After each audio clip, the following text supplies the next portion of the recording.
It's an excellent question. And I'll answer it in terms of three different organizations. One, Mediators Beyond Borders International, of course, is an international peace building and conflict management organization.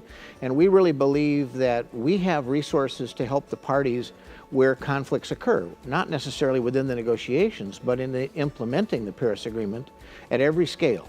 So we hope that our resources might be able to contribute to the capacity of, if you will, parties to handle the conflicts that are likely to arise.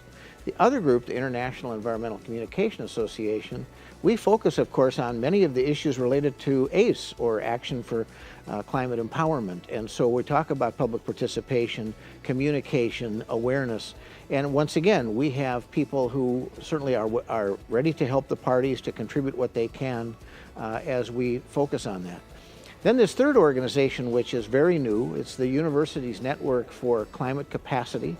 And we're just getting started, but we're about capacity building, and we want to mobilize the resources of universities and colleges all over the world to help not just the parties, but to help the very communities that are affected by climate change. How we will help them, I think, is really up to the kinds of conversations we can have with the parties themselves.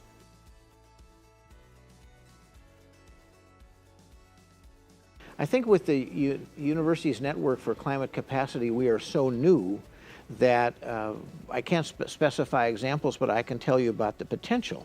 We want to be able to connect researchers. So that imagine that we have a researcher at a university in a developing country. We'll say Bangladesh, we might say the Maldives, we might say Malawi, and that researcher could connect with maybe a university and a researcher at my university at Oregon State. So we're able to put kind of north-south partnerships together. Why would we do that? Well, we would do that to conduct research that, of course, would have applications for communities and for the parties themselves when they're, in fact, facing challenges related to certainly their national adaptation plans or certainly any of the other projects that they're working on. So that's something that we hope the UNCC can do. In the case of the other organizations, we hope that they get involved in the UNCC, particularly through a university connection. And so once again, that we could help them. And I'll give you one brief example that's really not so much a climate change example, but I recently worked with a rural community in the U.S. that is facing, among other things, climate change issues, drought, risk of fire.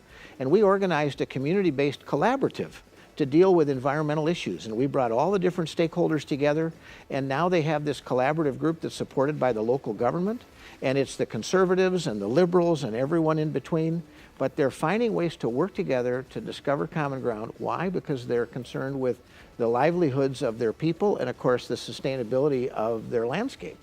And we think that these kinds of frameworks that deal with collaborative governance on the ground at the local level is something that we, through the UNCC, might be able to promote, as well as through my NGOs and other NGOs that are here.